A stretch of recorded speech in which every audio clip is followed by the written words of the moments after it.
जो हर आदमी जानता है लेकिन बोल नहीं सकता। दुनिया के इकलौते इंसान है।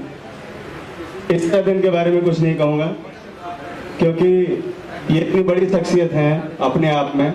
इन्होंने इतना त्याग किया है, इन्होंने इतना कुर्बानियां दी हैं इस देश के लिए और खास तौर पर समाज के लिए। समाज किसी एक धर्म या विशेष जाति को लेकर नहीं कह सकते, समाज सबसे मिलकर बनता है और उस समाज की भलाई के लिए इन्होंने जो भी काम किए अभी तक, चाहे फिल्म के माध्यम से रहा हो, चाहे सोशल सर्विसेज के माध्यम से रहा हो, वैसा कोई दूसरा इंसान अभी तक धरती पर नहीं आया। आप ये कह सकते हैं कि इन्होंने सबसे पहले इंसानियत की बात रखी कि इंसान को धर्म के बजाय इंसानियत से पहचाना जाए और जो धर्म काट देने में, मार देने में, खून कर देने वाली बात करता है, उस धर्म के बारे में इन्होंने सबसे पहले सवालात उठाए। बहुत बहुत धन्यवाद आप सबका। हम फिल्म पर आते हैं। खैर, ये तो मैंने रिजवी साहब के बारे में चंद अल्फाज आपके सामने रखे। फिल्म की जो बातचीत रही उसमें हमारे लिए प्रेरणा भी भाई साहब ही थे। हमारी भाई साहब से बातचीत हुई और फिर एक, चूंकि मैं पिछले 30-32 सालों से इंडस्ट्री में आप सब लोगों के बीच काम कर रहा हूँ और कई सारी फिल्में बनाई, सस्पेंस थ्रिलर, एक बंगले के अंदर जा रहे हैं लोग, मर रहे हैं बारी बारी से करके, ऐसी कई सारी फिल्में मैंने की। उसके बाद इन सब चीज़ों से मेरा दिमाग उलझ गया। मुझे लगा है तो भेड़ चाल है, इस भेड़ चाल से अलग निकल कर कुछ काम करना चाहिए मुझे, कुछ देश के लिए, समाज के लिए। पैसा वही लगता है, संसाधन वही लगते हैं, चीजें वही लगती हैं, लेकिन रिजल्ट वही भीड़ में खड़े हो जाने वाली होती हैं। जहां पर हर साल 12,000 फिल्में बनती हैं, उसमें एक आपकी भी रहती है। इस मकसद को लेकर और दूसरी बात है कि कुछ सिनेमा के माध्यम से ही सही मैं समाज के लिए और देश के लिए अगर कुछ कर पाऊं तो मेरे लिए सौभाग्य होगा। तो मैं गया हुआ था, सिलीगुड़ी फिल्म फेस्टिवल था, उसमें मुझे जज बतौर बुलाया गया था और वहाँ से फिर मुझे लोग घुमाने के लिए बॉर्डर साइड लेके गए और वहाँ के थोड़ा सिस्टम को मैंने समझा, कैसे लोग कहाँ से आना जाना होता है लोगों का। तो काफ़ी ऐसी जानकारियाँ मुझे वहाँ हासिल हुई जो मैं सिर्फ मीडिया में रहकर या मुंबई में रहकर नहीं जान सकता था। और मैंने अपना आने का प्रोग्राम वहाँ कैंसिल कर दिया और मैं सिलीगुड़ी में रुक गया कई दिनों तक। काफ़ी चीज़ें मैंने वहाँ समझी, जो कि बॉर्डर वहाँ से कुछ 60-70 किलोमीटर दूर था। किस तरह से घुसपैठिए आते हैं और बॉर्डर एरिया में कितने ज़्यादा उनको सरकार किस तरह से बसाती है, वहाँ पर क्या उनको सुविधाएं दी जाती है, किस लिए रखा जाता है। आने से सबसे पहले उनको वोटर आईडी हाथ में थमाई जाती है ताकि वो सबसे पहले वोट दें, और किसको वोट दें आप सबको पता है। तो ये जो सिस्टम चला है, एक, जब मैं कह रहा हूँ देश का बंटवारा हो गया, अलग अलग हिसाब से लोगों ने अपने अपने हिस्से बांट लिए, तो हमारी देश की जो जनता है उसका संसाधन हमारे देश के लोगों के लिए होना चाहिए। यहाँ पर घुसपैठियों की, जो घुसपैठिए बाहर से आते हैं, जो क्रिमिनल हैं, जो बर्मा में लोगों को मारकर, सैनिकों को मारकर भाग रहे लोग वहां से, वो हमारे यहाँ शरण लेते हैं और सरकार उनको प्रश्रय देती है, सुविधाएं देती है। और उस बीच में जो एक आम इंसान है, आम नागरिक कैसे बचता है, वो हमारी फिल्म की कहानी है। इस फिल्म के जरिए ज्वलंत मुद्दों को उठाने की कोशिश की गई है और मुझे लगता है जब आप फिल्म देखेंगे तो आप ये नहीं कह सकते कि प्रोपोगेंडा फिल्म है। जैसे लोग बोलते हैं प्रोपेगेंडा पिक्चर एक और आ रही है, तो प्रोपोगेंडा फिल्म नहीं है। और अगर ये प्रोपोगेंडा फिल्म है तो मैं यही कहूंगा कि ऐसी फिल्में ही हमेशा बननी चाहिए। अगर सच बोलने को प्रोपोगेंडा कहा जाएगा तो ये प्रोपोगेंडा चलता रहना चाहिए और ये प्रोपोगेंडा हमारे लिए गौरव की बात होनी चाहिए, क्योंकि सच बोलने की बात जहां पर आती है वहां पर बहुत सारे लोग अपने घरों में ऐशो आराम के लिए निकल जाते हैं, सड़कों पर कोई नहीं उतरता। तो ये एक फिल्म नहीं, एक आंदोलन है पूरे देश के लिए, बंगाल के लिए, जो हमारी टीम ने, सब ने मेहनत करके इसको आज रिलीज तक लेकर आए हैं। जब मैंने फिल्म शुरू की थी उस वक्त हमने सोचा भी नहीं था कि एक दिन में फिल्म रिलीज भी होगी, क्योंकि इतनी सारी मुश्किलें थी, इतने सारे प्रॉब्लम्स थे। अगर ये फिल्म कल को सफल रहेगी तो मैं जरूर आपसे बातें शेयर करना चाहूँगा। फिलहाल अभी इतना ही कहूँगा कि आप सब लोग मीडिया बंधुओं से अनुरोध है कि फिल्म तो हमने बना दी है और फिल्म रिलीज होने की कगार पर आ गई है। 30 तारीख को रिलीज हो रही है फिल्म। अभी फिल्म जनता जनार्दन तक कैसे पहुंचती है वो आपकी जिम्मेदारी है। मैंने अपना काम, हमारी टीम ने अपना काम बड़ी ईमानदारी और बड़ी बेबाकी से किया है। इसके अलावा मेरे पास और अब शब्द नहीं है, क्योंकि ये बहुत भावुक पल है। धन्यवाद। मैं सब कुछ बोला। Hi to you and everyone for the media for coming, and thank you so much Saroj sir, Wasim sir for considering me for this role. तो जैसे कि आप लोगों ने अभी पूछा कि मेरे को ये फिल्म जब ऑफर हुई तो मेरा रिएक्शन क्या था, तो मैं आप सभी को बताना चाहता हूँ कि मेरी जर्नी स्टार्ट हुई मैं दिल्ली में अपनी स्टडीज़ कर रहा था। I am an architect by qualification और अलॉन्ग साइड मैंने थिएटर ज्वाइन किया। मैंने 5 साल थिएटर कराए श्री राम में, इंटू आर्ट मंडी थिएटर में मैंने मंडी हाउस में बहुत सारे थिएटर ग्रुप्स करे और साथ साथ मैंने अपना डांसिंग भी सीखा, मैंने मार्शल आर्ट्स भी सीखा, मैं ब्लैक बेल्ट। तो क्योंकि there is no fix book for becoming an actor, तो मैंने सब कुछ करा ट्रेनिंग और then I came to Mumbai and I give auditions and everything. Sir मेरे को मिले और तनुज सर को भी मैंने ऑडिशन दिया था। तो उसके बाद जब मेरे को एक्चुअली जब मेरी फैमिली में है गोविंदा जी, कृष्णा, अच्छे एक्टर्स, मतलब क्या बोलूँ, बट मेरा जो जॉनर है वो हमेशा रियलिस्टिक क्यों रहा है क्योंकि I was always connected with theatre. तो जब मैंने थिएटर किया तो मेरे को काफ़ी मैंने प्रेमचंद जी के प्लेस करे, बहुत सारे प्लेस करे, तो मेरे को हमेशा से रियलिस्टिक सिनेमा की तरफ इंक्लिनेशन थी। तो ये फिल्म मेरी डेब्यू फिल्म है और एज पर माई लाइकिंग, तो I guess definitely I opted and said definitely I do this film. क्या बात है अर्जुन, बहुत बेहतरीन जर्नी तुम्हारी रही है और बकायदा ऑडिशन देके आए हो। सनोज जी के मामले में मान सकता हूँ कि वो कॉम्प्रोमाइज नहीं करेंगे, उनको ऑडिशन चाहिए, लुक फिट चाहिए, तो वही आप इस किरदार में आएंगे। मगर क्योंकि ये फिल्म जो है कंट्रोवर्सी में रही है और ऐसा सब्जेक्ट है द स्टोरी, जैसे मैंने बताया सर ने ऑडिशन लिया, मैंने अभी पिछले 3 साल से मैं आई एम शूटिंग और ये मेरी फर्स्ट फिल्म रिलीज़ है, मेरे बहुत सारे गाने रिलीज़ हो चुके हैं और मेरी वेब सीरीज़ भी हो चुकी है। अब मेरी इस साल और 2 फिल्म रिलीज़ हो रही हैं, बड़ी फिल्म्स हैं और सब में आपको एक I always out for subject oriented with character is the lead. So मैंने हर जगह ऑडिशन दिया है, बिना ऑडिशन के लिए मेरे को किसी डायरेक्ट कॉन्टैक्ट पे कोई काम नहीं मिला है, मैंने हर जगह ऑडिशन दिया है। और रही बात नेपोटिज्म की, मतलब बेनिफिट क्या है कि ऑब्वियसली मैं बचपन से इस लाइन से जुड़ा हुआ हूँ, मैं शूट्स पे जाता था, मैंने लाइव प्रैक्टिकल नॉलेज बहुत मिली है। वो होने के बाद भी मैंने सारी ट्रेनिंग इसलिए ली क्योंकि मुझे पता है उसकी नेसेसिटी क्या है। अगर आपको इंडस्ट्री में एक बार काम मिल भी जाएगा लेकिन ऑडियंस को आपको कैमरे में मुझे परफॉर्म करना है। आई डोंट थिंक सो कि वो कृष्णा परफॉर्म करें, गोविंदा जी मुझे परफॉर्म करना है, तो मुझे उसके लिए ट्रेनिंग करनी थी और मैंने पूरी ट्रेनिंग लेकर आया हूँ मैं यहाँ पे। तो I guess hard work is the key to success. और बाकी ठीक है, थोड़ा बेनिफिट ज़रूर मिलता है कि हाँ आपको नॉलेज रहती है, आपने शूट्स देखे हैं तो यू आर कनेक्टेड, बस that is the benefit which I get and I always get support from family and I guess और एवरी फैमिली सपोर्ट्स। फैमिली को कौन नहीं सपोर्ट करेगा? एब्सोल्युटली। बट मैं ये क्लियर करना चाहता हूँ, काम मैंने अपने दम पे लिया है, ऑडिशन देने के लिए। ये चीज की तो मैं भी गारंटी दे सकता हूँ क्योंकि मैंने खुद देखा है मैंने खुद देखा है इनको ऑडिशन देते हुए। कुछ ऑडिशन तो मैंने याजुल के बनाए हैं। तो of course you know family की बात की है, Krishna Abhishek is your family, तो उनके कुछ सुझाव थे यहाँ पे? ऑब्वियसली गाइड तो किया एज अ बिग ब्रदर, हमेशा गाइड किया कि काफ़ी कि हम मैं जब दिल्ली रहता था उसके शोज वगैरह होते थे, वो दिल्ली आता था तो मैं हमेशा स्टारडम देखता था उसका कि ये है लोग देख रहे हैं, पर वो हमेशा मुझे बोलता था कि इसके पीछे बहुत ज़्यादा हार्डवर्क है। और जब मैं बॉम्बे आया तो मुझे रियलाइजेशन हुई कि वो सही बोलता था।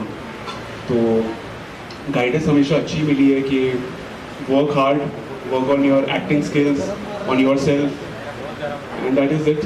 तो that was all the guidance which I got. Very well said and wish you all the very best. और ऐसे में Well, hi everyone. Thank you so much for coming here. Well, मेरा नाम अर्शन मेहता है एंड जब मेरे सामने सनोज सर, वसीम जी ये मूवी लेके आए थे, I frankly saying was a bit nervous. I didn't know कि whether I should do this movie or not. But जब मैंने पूरी कहानी सुनी एंड मैं काफ़ी डिटेल में गई, मैंने पढ़ा, मैंने रियलाइज़ किया कि ये एक ऐसी लड़की की कहानी है जो ऑडियंस, जो दुनिया को पता होनी चाहिए। और एक एक्टर के सामने ऐसी स्टोरी आना इज़ वेरी रेयर एंड मुझे काफ़ी खुशी हुई and I am so much grateful कि सनोज सर और वसीम जी ने मुझे ये प्रोजेक्ट के लिए चुना। एंड ये जो कैरेक्टर है, जैसे मैंने इसको रियलिटी में ऑन ट्रू बेसिस में उसे दिखाया है मूवी में, I think we've all worked very hard for it. So I'm very glad कि मेरे सामने ये मूवी आई. मैंने काफ़ी प्रोजेक्ट्स किए हैं पर ऐसा कैरेक्टर मिलना बहुत मुश्किल होता है एक एक्टर के लिए, आना भी और करना भी. So I'm very glad that I got this character and I could give 100% justice to it. So कुछ ऐसी चीज जो शूट के दौरान आपको बहुत मजेदार लगी, इंटरेस्टिंग लगी, जो सीखने को मिला. If you could share some sneak peeks from the shooting sites. Yes, there is a lot of knowledge on Hindu and other things which I gained throughout the story, and other things like जो actual में लोगों के साथ क्या हो रहा है. मैंने काफ़ी YouTube वीडियोस काफ़ी पढ़ा, एंड आई डिडंट नो कि एक्चुअल में रियलिटी में बंगाल में क्या हो रहा है, बांग्लादेश में क्या हो रहा है, because we are so conserved in our city only, हमारे मुंबई में, हमारे होम टाउन में. So knowing something coming from a different state and something like that and portraying in front of the audience for the whole world to see is very rare. तो मुझे काफ़ी knowledge मिली. जो भी हमारे movie में जो भी मैंने दिखाया है, पोर्ट्रे किया है एक हिंदू ब्राह्मण लड़की को, वो सब मैंने काफ़ी सीखा. वाह, वेरी इंटरेस्टिंग. और हम जल्दी देखना चाहेंगे इस फिल्म को 30 अगस्त को. और उसके साथ साथ देखिए, सनोज सर की फिल्म हो, वसीम रिजवी जी की फिल्म हो, तो सिर्फ हीरो हीरोइन नहीं, हर एक किरदार को उतना ही महत्व दिया जाता है जितना कि हीरो है, जैसे कि बहुत जरूरी होता है हर एक फिल्म में. तो इसी के साथ सनोज सर, मैं चाहूंगा कि जो बाकी के हमारे फिल्म के पिलर्स हैं, जो बाकी की स्टार कास्ट है, कास्ट क्रू है, जो फिल्म को और भी स्ट्रॉन्ग बनाते हैं. लेकिन हमने फिल्म में बैलेंस रखा है. फिल्म में हमने असलियत भी दिखाई है और कम्युनिटी को बैलेंस भी रखा है. लेकिन बोल्डली दिखाना, देखिए ये फिल्म नेशनल इश्यूज हैं, हमारी भारत की सुरक्षा को दृष्टि में रखते हुए इस तरह से बनाई गई है कि हम अपने इश्यूज को देखिए. ये भी जरूरी है कि ऐसे इश्यूज जहां पर बहुत कुछ हो रहा और पब्लिक के सामने नहीं आ रहा, उनको भी एक्सपोज करना भी बहुत जरूरी है. और फिल्मी प्लेटफॉर्म एक ऐसा प्लेटफॉर्म है जहां से हम अपनी बात इजीली लोगों तक पहुंचा सकते हैं. लेकिन हाँ, उसको पहुंचाने का तरीका ऐसा होना चाहिए कि किसी तरह का कोई फसाद ना हो, किसी तरह के कोई दंगे ना हो, या किसी रिलीजन को हिट ना करता हो, उनकी धार्मिक आस्थाओं को हिट ना करता हो. इन सारी चीज़ों का ख्याल रखते हुए हमने किया है. लेकिन अगर ये कहा जाए कि हम गजवाए हिंद पर पर्दा डाल देंगे, अगर ये कहा जाए कि हम जिहाद के ऊपर पर्दा डाल देंगे, ये कहा जाए कि हम इस्लामिक कट्टरता के ऊपर पर्दा डाल देंगे, तो हम समझते हैं कि इस पर पर्दा नहीं डालना चाहिए, इसको एक्सपोज करना चाहिए ताकि लोग बातों को समझें. और जो इस तरह की नफरत फैलाने की गतिविधियां भी इस देश में चलती हैं, वो भी इस बात को समझें कि वो एक्सपोज हो रही है, वो भी समझें, ताकि वो भी अपनी एक्टिविटीज़ को उनकी जब एक्सपोज होगा तो उनमें कमज़ोरी पैदा होगी, और जब कमज़ोरी पैदा होगी तो हमारा देश सुरक्षित होगा और ये सारी चीज़ें हमारे देश से ख़त्म हो जाएं. जाति धर्म की जो भेदभाव है ये ख़त्म हो जाए.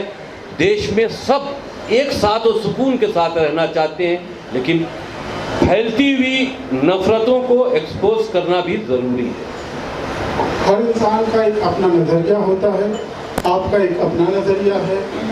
आपको कभी ये डर नहीं सताता कि मैं इतने लोगों के विरोध जाता हूँ, शायद ये फिल्म रिलीज के बाद किसी एक तबके की भावनाओं को आहत भी पहुँचे, किसी तरह के फतवे भी निकले, उस चीज़ के लिए आप किस तरह से तैयार हैं? देखिए, आपकी इन्फॉर्मेशन के लिए बता दूँ कि मैंने जो चीज़ भी देश के हित में अपनी बात को उठाया है, तो कट्टरपंथी जो हमारी बातों से हमसे नाराज़ होते हैं, तो उन्हीं ने मेरे सर काटने के फतवे पहले ही से दे चुके हैं. ये कहाँ तक जायज़ है कि अगर आदमी अपनी बात रखे तो उसका सर काटने का फतवा दे दिया जाए. 5 करोड़ रुपए तक का इनाम मेरे सर के ऊपर रखा गया है, मेरी ज़बान काटने पर इनाम रखा गया है. ये सारे इनामात मेडल की तरह से हम पर पहले ही चिपकाए जा चुके हैं. हमारी गलती सिर्फ इतनी है कि मैंने सच बोलने की कोशिश की। उन नफ़रतों की जो वो नफ़रतें जो इस देश को कहीं ना कहीं नुकसान, आम मुसलमान इसमें इन्वॉल्व नहीं है। होता ये है कि करता एक है, कहा सबको जाता है। तो जो कर रहे हैं उनको एक्सपोज करना ये हमारे देश के मुसलमानों के हित में भी है कि वो इसमें इन्वॉल्व नहीं है। लेकिन ऐसी विदेशी ताकतें, ऐसी विदेशी मानसिकताएं जो हमारे देश के अंदर सरकारी सपोर्ट से, या हम यूं मान लें कि वेस्ट बंगाल में जो इस वक्त मौजूदा हुकूमत है टीएमसी की, उसके सपोर्ट से अपनी जड़ों को मजबूत कर रही है, तो हमारे देश के लिए खतरा है और देश के साथ साथ में भाईचारे के लिए खतरा है।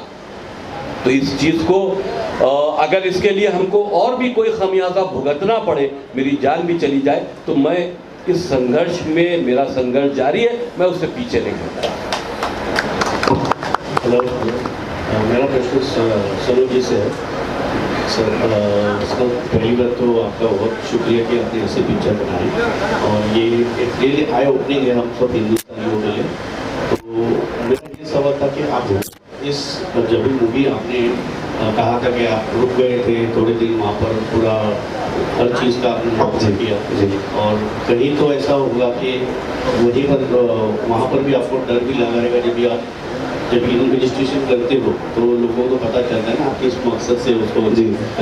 तो ऐसा अनुभव हुआ था कि आप बता सकते? ऐसे अनुभव के बारे में जो आपने जैसे कहा, तो चूँकि मैं जब स्टडी के लिए जैसे गया हूँ तो मैं अपनी तैयारी के साथ जाता था, आम पब्लिक में घुल मिल गया, छोटे से होटल में रह गया, छोटे से होटल में खाना खाया, इधर उधर घूमने टहले, लोगों से बातचीत किया। वो चूँकि अकेला रहता था इसलिए मैं अपने आप को सुरक्षित कर लेता था। असल चैलेंज मेरे लिए तब हुआ जब मैं शूटिंग करने के लिए पूरी यूनिट लेकर बंगाल पहुंचा।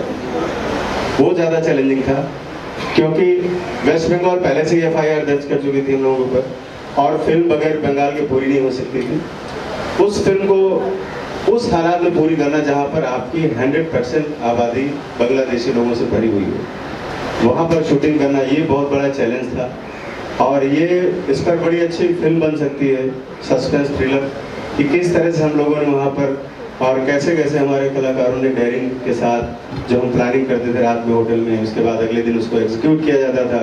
कुछ लोग बीच में गड़बड़ भी करते थे, तो वो सब चीज़ें भी संभालना बड़ा एक चैलेंजिंग था। और जहाँ तक रही डर की बात, तो आप सोचिए सुंदरबन जैसी जगह जहाँ पर हमारे पास बहुत कम संसाधन थे, लोग थे ज़्यादा, 6 दिन 8 दिन का शूट करना, पता नहीं किसको टाइगर कब उठा ले जाए, सांप किसको काट ले, कौन सा इंसिडेंट हो जाए वहाँ पे किसी के साथ, क्योंकि वो जानवरों से भरा हुआ जंगल है पूरा और इंसान नाम की चीज़ वहाँ पर आपको सैकड़ों किलोमीटर तक नहीं मिलेगी। तो वो भी बहुत बड़ा अपने आप में टास्क था और हम सब लोगों ने उसको मिलकर पूरा किया। जैसे हमारे एक्टर्स लोगों ने हमको बहुत, एक्टरों ने सारे ने बहुत सपोर्ट किया, क्योंकि वैनिटी वैन भी तो 1-1.5 किलोमीटर दूर रहती थी, तो कपड़े चेंज करने जाना, फ्रेश होने जाना, बहुत सारी मानवीय जो चीज़ें होती हैं, इंसानी चीज़ों के लिए भी हमें बहुत सारे स्ट्रगल करने पड़ते थे। और उस बीच ये डर बना रहता था कहीं राज न खुल जाए तो हम लोग यहीं से ही निपट जाए। और जिस वक्त मैं यूनिट लेकर निकला था तो मुझे ऐसा लगा था कि मैं बहुत गलत करने जा रहा हूँ, अपने साथ साथ में करीब 70-80 लोगों की और जान जोखिम में डाल रहा हूँ। लेकिन सब लोगों के इरादे बहुत नेक थे और चीज़ें बड़ी अच्छी हुई। धीरे धीरे करके हम लोगों ने फिल्म को पूरा किया, टास्क को पूरा किया। Thank you. क्या बात है सर। ऐसे और भी बहुत सारे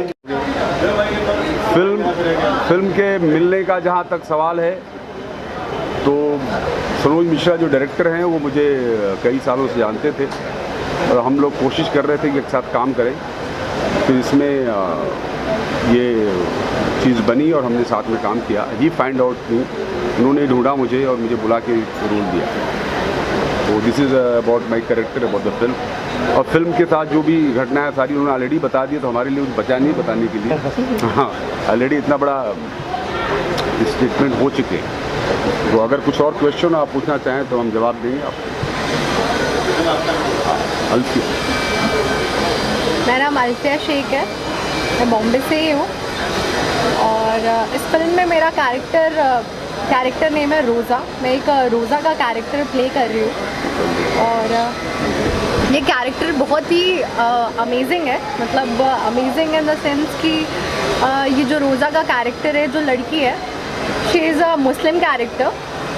और एक होता है किसी को अट्रैक्ट करना खुद की तरफ कि आई एम मुस्लिम गर्ल, तुम भी कन्वर्ट हो जाओ ऐसा। तो इस फिल्म में बेसिकली ऐसा मोटो दिया हुआ है कि मुझे ऐसा लोगों को अट्रैक्ट करना है खुद की तरफ कि तुम कन्वर्ट हो जाओ, तुम ऐसे हो, तुम्हारी चीज़ें ऐसी हैं। बट इस जब मैंने ये कैरेक्टर प्ले किया, जब ये फिल्म मैंने की, it's my first movie actually, तो मैंने भी खुद से भी बहुत सारी चीज़ें सीखी कि मतलब I am also Muslim girl, Mohammedan हूँ मैं।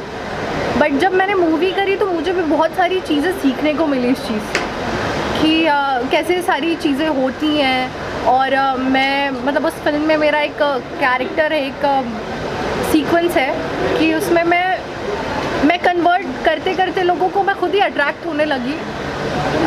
मतलब जो भी उस फिल्म में लोग हैं कि मुझे बता रहे हैं कि आप ऐसा करिए, आप ये करके देखो, मैं वो बोल नहीं सकती अभी खुल के, बट वो चीज़ें जो काफ़ी मुझे उससे मैं खुद भी काफ़ी चीज़ें सीखी हूँ कि ये भी चीज़ करने से ऐसे होते हैं चीज़ें। मतलब मेरी जो नेगेटिव पॉइंट्स थे कुछ मेरी लाइफ में भी, वो भी पॉजिटिव में चेंज हुए हैं। तो thank you so much Sanoj sir कि उन्होंने मुझे ये प्लेटफॉर्म दिया, मुझे खुद को एक्सपोज करने का, मुझे खुद को ये चीज़ें एक्सपीरियंस करने का मौका मिला है। So thank you. ये फौजदार जी हैं। हाँ, बेसिकली मैं थिएटर से ही हूँ, नाट्य रंगमंच हमारे थिएटर ग्रुप का नाम है। और इसमें जो मैं करेक्टर कर रहा हूँ बहुत पॉजिटिव करेक्टर है, विशाल का। देव फौजदार मेरा नाम है। तो सनोज जी जब हमारे थिएटर ग्रुप में आए और उन्होंने देखा तो बोले कि एक बड़े एक्टर के लिए करेक्टर लिखा गया है। तो मैंने कहा सर आपको लगता है कि मैं कर पाऊँगा ये? बोले कि नहीं आप ही कर पाओगे। तो वो तो फिल्म बताएगी कि कैसा करेक्टर किया है, बट मैंने कोशिश किया कि पूरा ईमानदारी से मैंने अपना चरित्र निभाया है। आगे फिल्म देखिएगा। तो कहीं ना कहीं ये फिल्म एक तरह से वायरस है। और ये फिल्म ना, ये जो हमारी फिल्म है, ये वायरस की वैक्सीन है। इसका जो सब्जेक्ट है वो वायरस है, और ये फिल्म का जो संदेश है, जो कहना चाहता है, कहीं ना कहीं वो वैक्सीन है। तो मे बी हम हमारी वैक्सीन में कामयाब होंगे। ये फिल्म कुछ लोगों के लिए बहुत सपोर्ट करेगी। और रोहिंग्या की जो प्रॉब्लम है, एक जो बड़ा वायरस है, मे बी पूरी तरह से तो नहीं मिटा पाएंगे अभी शुरुआत, लेकिन दीपक तो जलाया ही जा सकता है। तो Deepak the diary of West Bengal ने जला दिया है। तो दीपक जी हैं कुछ। नमस्कार जी, मेरा नाम दीपक। इधर जाओ। इनके स्टूडियो में हुई हमारी वर्कशॉप चल रही थी, तो उन्होंने विजिट किया, कैरेक्टर मतलब ऑडिशन ले रहे थे वो फिल्म के लिए, तो वहीं मुलाकात हुई और फाइनल हुआ। एंड कैरेक्टर का नाम महमूद खान है जो मैं प्ले कर रहा हूँ। नेगेटिव शेड कैरेक्टर है। अक्सर क्या होता है कि शतरंज के मोहरों को चलाने के पीछे एक ताकत होती है, जो छुपी हुई ताकत होती है, वो सामने नहीं आती। हर जगह की पॉलिटिक्स में, इंडियन में भी है और हर जगह में भी है। तो उस ताकत का कैरेक्टर मैंने प्ले किया है, जो समाज में बुरी चीज़ों को करवाने के लिए छुप के बैठा होता है। बाकी आप फिल्म देखेंगे, आप देखिए, रिव्यूज़ दीजिए और ज़रूर देखने जाइए। Thank you. Right. Thank you so much, media, for being part of this press conference. Thank you so much, Mr. Cast and crew.